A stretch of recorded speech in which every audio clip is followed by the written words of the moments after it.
I was excitedly about to call my husband to tell him, my dad is the richest man in city, and he has already accepted him, his company's financing issues will be resolved immediately. However, as soon as I opened my phone, I saw that my husband's company partner, Vivian, had posted an ultrasound scan on Facebook. Love doesn't distinguish between first come, first served. My husband had liked it below, and I followed by liking it too. Congratulations, congratulations. A few seconds later, the Facebook post was deleted. My husband called angrily, don't cause trouble. Vivian is pregnant with my child, she is the daughter of the richest man in city. Marrying her will completely solve the company's financing problems. Let's divorce. Does my dad have another daughter? 5 minutes ago, I received a call from my parents, saying that for the sake of the child, they were willing to accept Kevin. Overjoyed and in tears, I opened my phone to tell Kevin that my father is actually the wealthy William, and to have him accompany me back to my parents' home tonight. Lately, he has been troubled by the company's financing matters, and at that time, my dad would certainly be willing to help him. However, when I opened my phone, I happened to see Vivian's Facebook post with an ultrasound scan. Love doesn't distinguish between first come, first served. My husband had liked it below, so I followed by liking it. Congratulations. Congratulations. Vivian is Kevin's company partner, smart and capable. We have met a few times, and each time she calls me sister-in-law affectionately and is very enthusiastic toward me. However, Vivian seems unmarried. Does she have a boyfriend? The next second, I saw the Facebook post deleted. At that moment, Kevin called, without any preamble, angrily saying, don't cause trouble. Vivian is pregnant with my child, she is the daughter of the richest man in city. Marrying her will completely solve the company's financing problems. Let's divorce. I was stunned. Vivian is the daughter of the richest man in city? Then who am I? It took me a long time to realize that Kevin didn't seem to be joking at all. The next second, I almost roared, what are you saying? Are you crazy? He was unusually calm, without even a trace of guilt in his tone. I'm not joking, things have come to this, and you can only accept it. My voice trembled. What about the baby in my belly? What about him? What exactly do you want? Vivian and I have discussed it. She can accept that you have a child, but she doesn't want to be without status. So, we'll divorce first. I'll marry Vivian, but you'll still be my wife, and I'll treat you and the baby well. Kevin sighed and said affectionately, Sophia, I love you. For you and the baby to live a better life, this is the only way now. If you don't want to live under the same roof, that's fine, there's a villa in Dale, she can live there. I couldn't believe what I heard coming from a normal person's mouth. Kevin, you're dreaming. I slammed the phone down hard. Kevin and I fell in love for 8 years from campus to wedding, married for 2 years. Back then, to marry him who had nothing, I didn't hesitate to cut ties with my parents, even declaring to them, I will definitely be happy to show them. To prove how wrong they were to look down on Kevin. I didn't expect that in just 2 short years, I would be harshly slapped in the face. Outside, thunder roared and lightning flashed. I curled up on the ground and cried all night. I couldn't understand when Kevin had become like this. Or had he always been this way, and I was just too stupid to notice? So when did he and Vivian get together? Did they sneak around right under my nose? When they were having an affair, did they think I was just a fool? Oh my God. I was too stupid, too foolish, and I never suspected Kevin. I cried all night, and Kevin didn't come home all night. He must have gone to Vivian's. Are they celebrating in bed right now? I gently stroked the fetus that had been restless all night because of my mood, feeling an indescribable guilt. I'm sorry, baby. The next day, near noon, as I dragged my tired body out of the bedroom, Kevin happened to push the door open, carrying breakfast tea from Jingy Pavilion. When our eyes met, he avoided my gaze out of guilt but casually placed the expensive pastries on the dining table. Didn't you always want to eat at Jingy Pavilion? I brought it back for you now. Yes, I always wanted to go, but he would say, next time. Too busy lately. And Jingy Pavilion is so expensive, what's so good about it? Now he finally has time, doesn't mind the expense? And he brought me leftovers. In his eyes, am I some cheap person now? I sat down opposite him, glanced at the pastries, and smiled sarcastically at him. Congratulations, you've climbed up to the richest man's daughter. From now on, you can go to Jingy Pavilion whenever you want. Kevin sighed deeply. Don't be sarcastic, I thought after thinking all night, you'd understand. Sophia, I'm marrying Vivian entirely for the company, she can help my career. On the phone, I made it very clear, you are still the woman I love most, even without that marriage certificate, I will take responsibility for you and the baby to the end. As he spoke, he took out the divorce agreement, even preparing the ink pad and pen for me. Sign it, you have no other choice. I have no other choice? How do you know I don't? Kevin frowned. The child is already over 4 months, do you really want to abort him? Can you be that heartless? If you give birth, you've been out of work for over 2 years, it's not easy out there now, and you have no family to rely on, how can you raise the child alone? Sophia, don't be stubborn. I've already paved the way for you and the child's future, I absolutely won't mistreat you.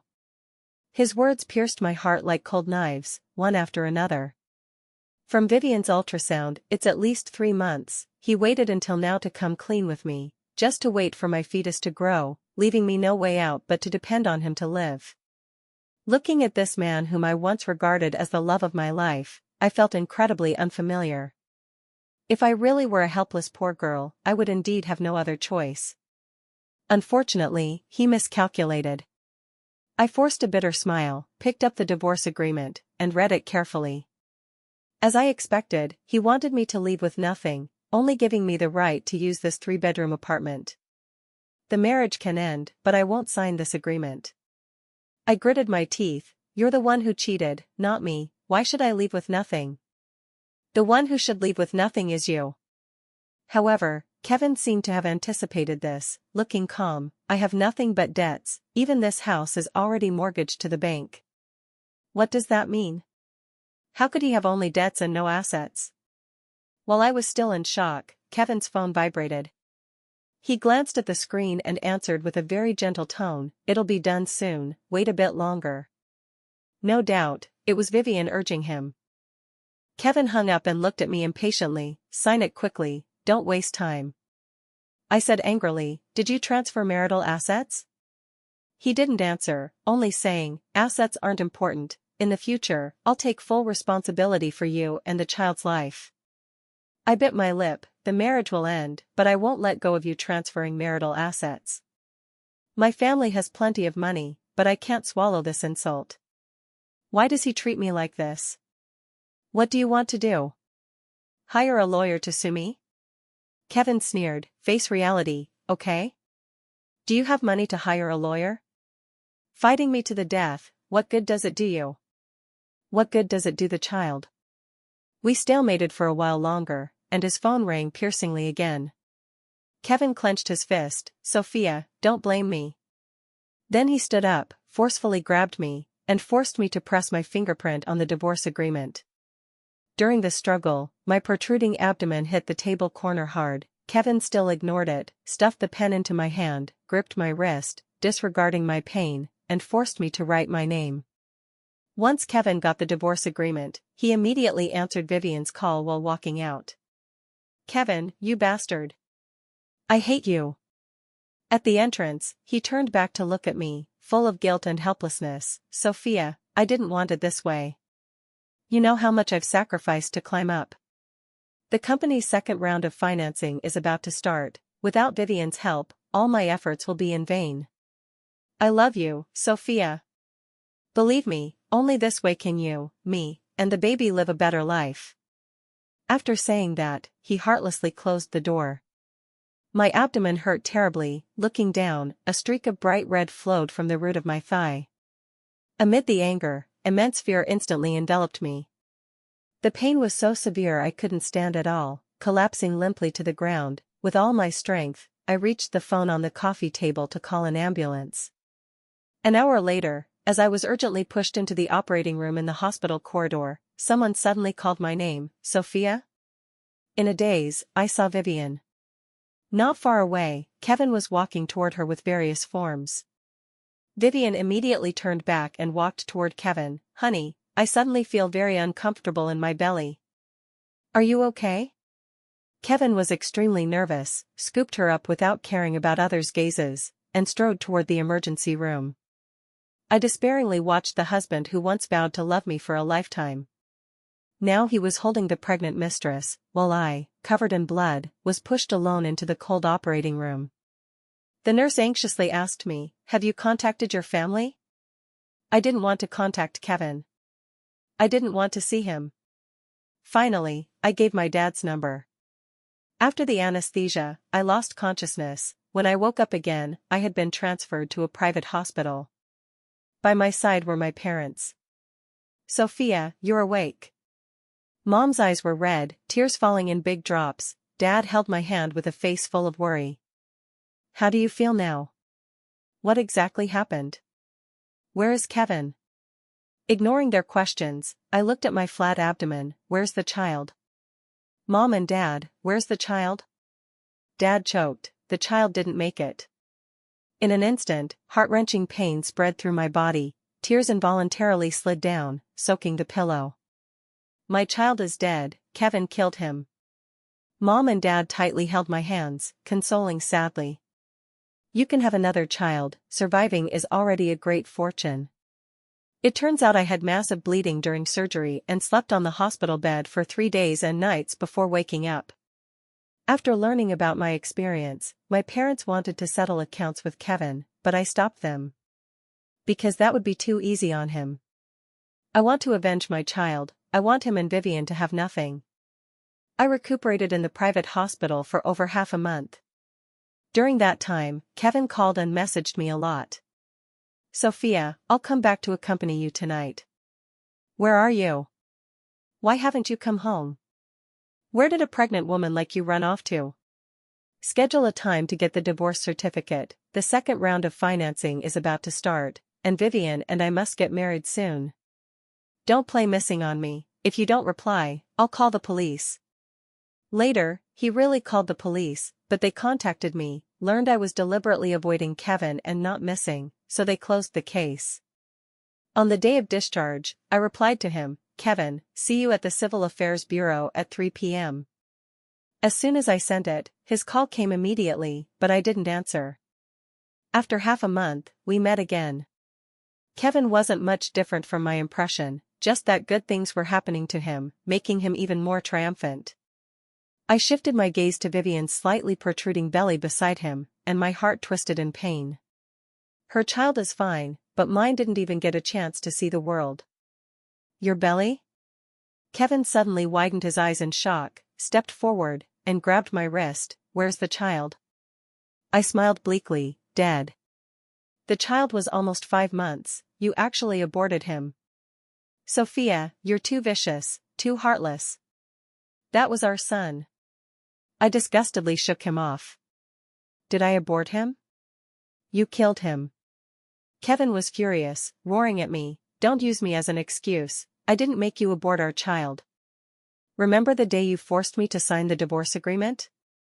My belly hit the table. Then there was so much blood. "Where were you?" "You were rushing to accompany the mistress for a prenatal checkup." Kevin didn't believe it at all. "Sophia, don't make up such lies. It was just a bump. How could the child be gone? It's not that fragile." So he knew that day he accidentally bumped my belly. Huh.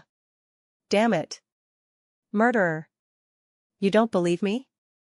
I pointed to Vivian. "You can ask your lover. Didn't you see how I was pushed into the operating room that day at the hospital?" When Kevin looked at Vivian, she immediately denied, "You're talking nonsense. I didn't see anything." "Honey, you have to believe me. If I saw something so important, I would definitely say it." "She's wronging me." "I know you wouldn't do that. It's just her making things up." When Kevin wanted to say something to me, I had no patience to entangle with him and went straight into the office hall. No matter what he yelled at me, I ignored it. Once we got the divorce certificate here, he turned around and queued with Vivian to get their marriage certificate. However, it seemed only Vivian was full of joy. Kevin's gaze occasionally fell on me, with obvious gloom between his brows. It seems he was truly sad about the child being gone. Before leaving, I coldly looked at Kevin. I'm curious, how did you confirm that this woman is the daughter of city's richest man, William? Before Kevin could speak, Vivian directly threw me a household registration book. If I'm not the richest man's daughter, are you? Curiously, I opened the household registration book. I never expected that the head of household on Vivian's book was indeed William, and the relationship column said father-daughter. Now it was my turn to be confused. My brother and I are on the same household book as Mom, so I've never seen Dad's household book. I didn't expect there to be another daughter in Dad's book. Holding the divorce certificate, I rushed to the group headquarters to find William. William, who is Vivian? My dad was puzzled. Vivian? Which Vivian? You're still pretending? I said angrily, is there no good man in this world? Even you? Confess honestly, are you hiding from Mom, having a woman outside? Is Vivian your illegitimate daughter? Do you deserve Mom? When you had nothing back then, it was Mom who accompanied you to start from scratch, staying with you until you had stomach bleeding. What nonsense are you talking? My dad's expression immediately became stern. In my life, your mom is the only woman. You and your brother are my only children. Where does an illegitimate daughter come from? Kevin's mistress, she claims to be the daughter of the richest man William. Her household book has you as the head. You're still quibbling. Take out your household book now for me to see. Household book? My dad frowned and suddenly realized, I know who the Vivian you're talking about is. She's a student I sponsored. My dad called in the secretary and showed me Vivian's information. The truth came out. Vivian's original name is Emily. She's a child my dad sponsored for over 10 years. Back when my dad was poorest and most down and out, Vivian's father showed him kindness with a bowl of noodles. So, upon learning that Vivian's parents both died in a car accident, Dad has been sponsoring the benefactor's child. Later, after Vivian graduated from university, she was admitted to City University. Because locals can enjoy better benefits, whether in housing or tuition discounts, Vivian used this as a reason to ask my dad if he could give her a local household registration. My dad treated her like half a daughter, so he spent some money to migrate her to his household. Vivian was deeply moved and insisted on changing her surname to recognize my dad as her godfather, to repay his kindness over the years. In fact, besides Vivian, my dad sponsored many children. Over the years, he only contacted Vivian once or twice. That's why he couldn't remember who Vivian was earlier. When I told Dad that Vivian was Kevin's affair partner, he was so angry he smashed an antique vase worth over $100,000. Dad, they've already gotten married, soon she'll bring Kevin to talk to you about financing. My dad was furious, they're dreaming. Sure enough, not long after, Vivian called my dad, saying she got married and wanted to bring her husband to meet him. When Dad answered the phone, I was right beside him. His face was ashen, but he still restrained himself and said, I'm not your real dad, you should first take your husband to your father's grave to pay respects, meet your father-in-law, not me. Obviously, Vivian was silent for a moment. After a long time, she said pitifully, since my dad passed away, in my heart, you are my real dad, my only family. Dad. That call of Dad was full of emotion, filled with gratitude, and pitiful to hear. However, at this moment, my dad only felt it was utterly absurd. Just as he was red-faced with anger and about to curse, I quickly grabbed the phone, muted it, and soothed him, Dad, calm down, don't forget our plan. My dad took a few deep breaths and calmed down a bit. Okay, I'll send you the address later, come with him then. Although I don't know how she made Kevin think she was coming to meet her in-laws, daring to make up such a lie, Vivian is really bold. 2 days later, it was actually my dad's birthday banquet. Besides many relatives and friends, my dad invited some well-connected business tycoons. At City's most upscale restaurant, Vivian confidently brought Kevin. When I arrived, Vivian introduced Kevin to my dad. Dad, this is my husband Kevin. Kevin presented the big gift he brought with both hands. Dad, wish you good health and longevity like the southern mountains. Kevin had actually contacted my dad long ago. Back then, I begged my dad to exceptionally collaborate on a project with Kevin's small company, but my dad ultimately refused.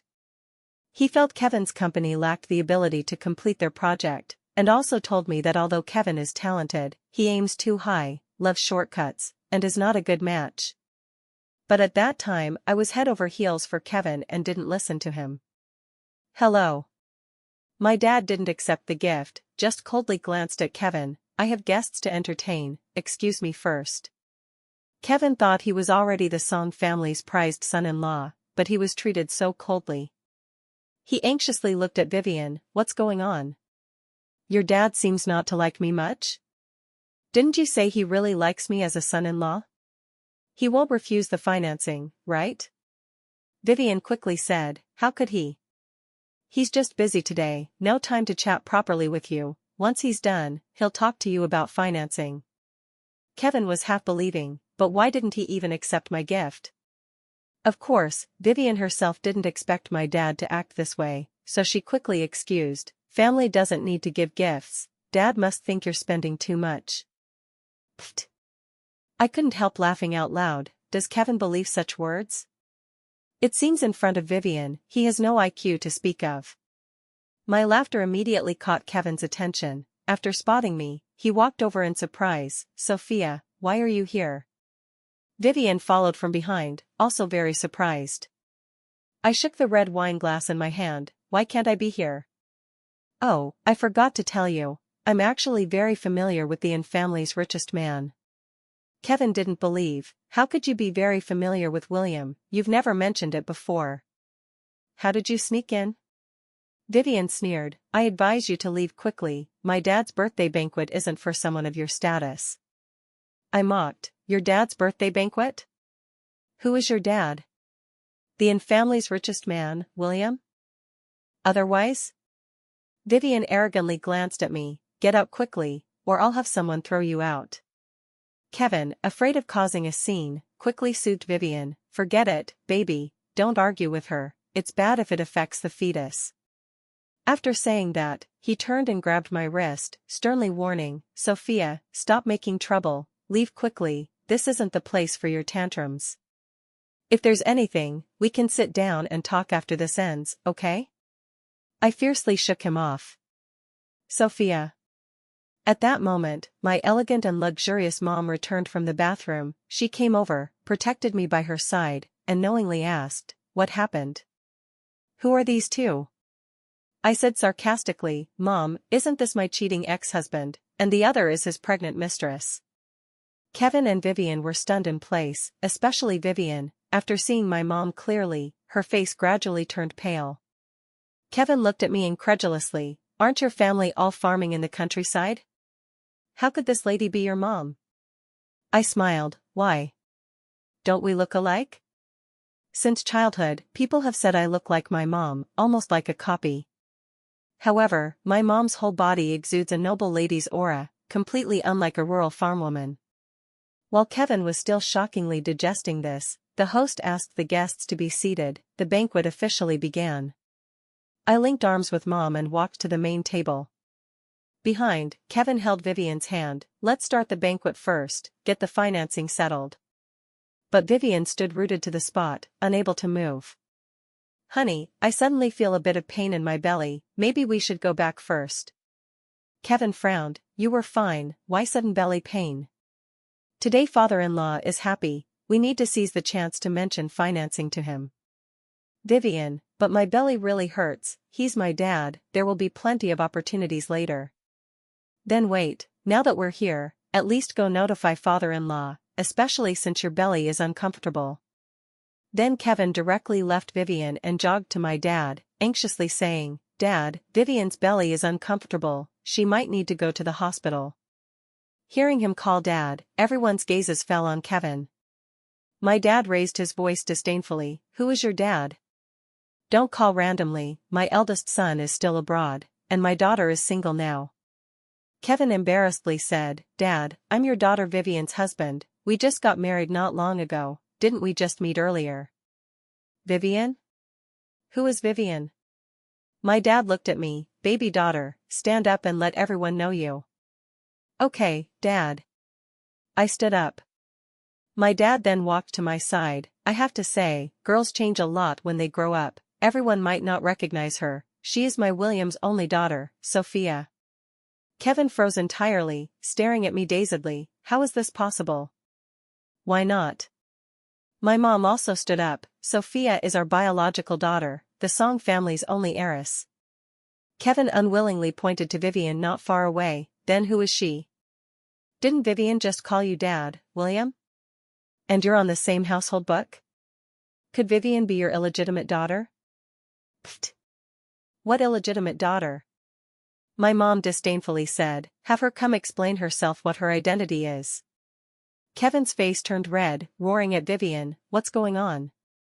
Aren't you William's daughter? Under everyone's eyes, Vivian couldn't lie anymore. Instead, she backstabbed Kevin, quibbling, honey, you misunderstood. I didn't say I was Mr. Williams' biological daughter. He is my godfather. Kevin was completely dumbfounded. Having endured all evening, my dad could no longer suppress his anger, accusing Vivian, goddaughter? You deserve it? Back then, because of your father's bowl of noodles, I sponsored you for over 10 years, thinking you were a child excellent inside and out, with virtue and achievements equally outstanding. You stole someone's husband, got pregnant out of wedlock, and killed my unborn grandchild. It's simply moral decay. Worse than pigs and dogs. From now on, don't dream of using my connections to gain any benefit from me. After saying that, my dad turned and slapped Kevin hard. And you? This ungrateful, shameless scum. Both of you get out now. Just like that, Kevin and Vivian were embarrassingly driven out. Kevin probably never imagined that his carefully planned dream of climbing to wealth would shatter like this. However, as the banquet ended and I was about to go back with my family, Kevin was still sitting at the hotel entrance. No doubt, he was waiting for me. My parents wanted to drive him away, but I stopped them. After all, we were husband and wife, it's time for closure. Sophia, we've been together for so many years, and you've been toying with me all along. Why didn't you tell me you're William's daughter? Is it fun to treat me like a monkey? I really couldn't understand how at this time he still had the face to bite back at me, blaming all the faults on me. Kevin, I hid it from you because when I married you, my parents strongly opposed it. And for you, I didn't hesitate to cut ties with them. But how did you slap me in the face? How did you make me regret? Remember the day you told me Vivian was pregnant with your child? Just a few minutes before your call, my mom called, saying she was willing to accept you and asked me to bring you home. I was thrilled and wanted to tell you the truth immediately, but what happened? Finally, I almost roared, you're the one who truly made me a joke. A fool. 10 years of youth. All wasted on a selfish, heartless, disloyal dog like you. Kevin looked at me with endless regret. I'm sorry. What's the point of saying sorry now? I threw a lawyer's letter at him. This is a lawsuit, your marital infidelity, malicious transfer of marital assets, forcing me to sign an unequal divorce agreement. One by one, I'll get them back. Kevin collapsed. Sophia. Now, Kevin not only failed to get financing but also offended the family's richest man. Anyone with even a bit of connection to my family won't associate with him. Moreover, the richest man in city's ex-son-in-law cheating with a fake, shooting himself in the foot, was big news. In just one night, the internet was buzzing with it, and someone posted the video of my dad berating Kevin and Vivian online.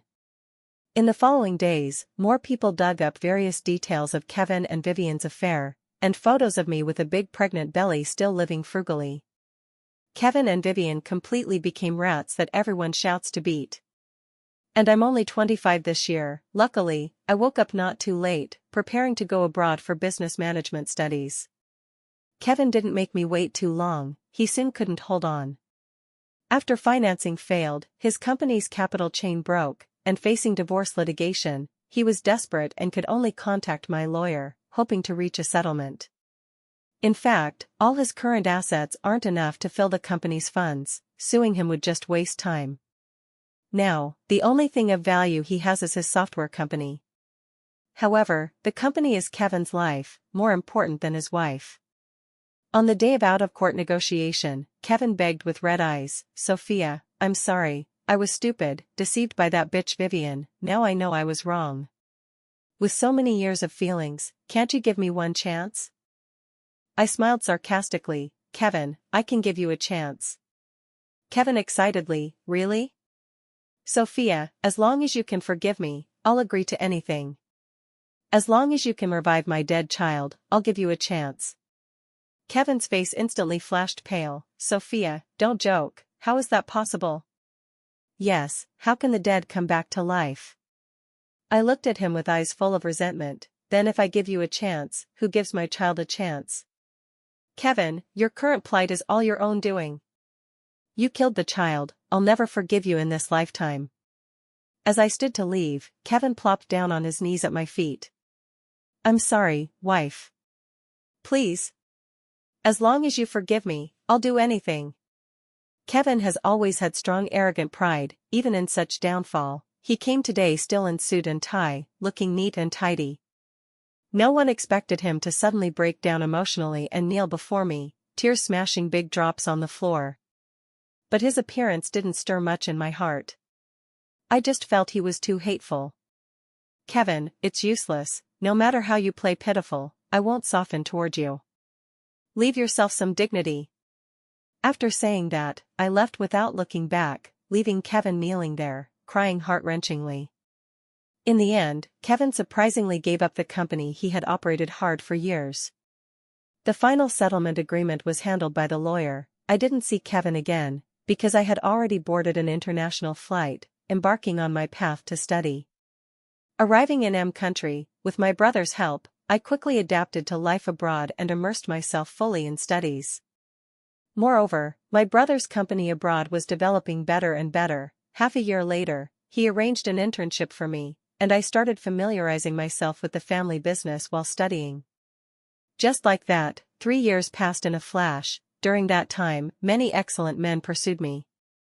But love has become optional for me. Family, career, and enjoying moments of life are the most important to me. But if I meet someone who moves my heart, I would still love without hesitation. Someone like Kevin isn't worth me losing the ability to love because of him. That day, I returned to the country with my brother.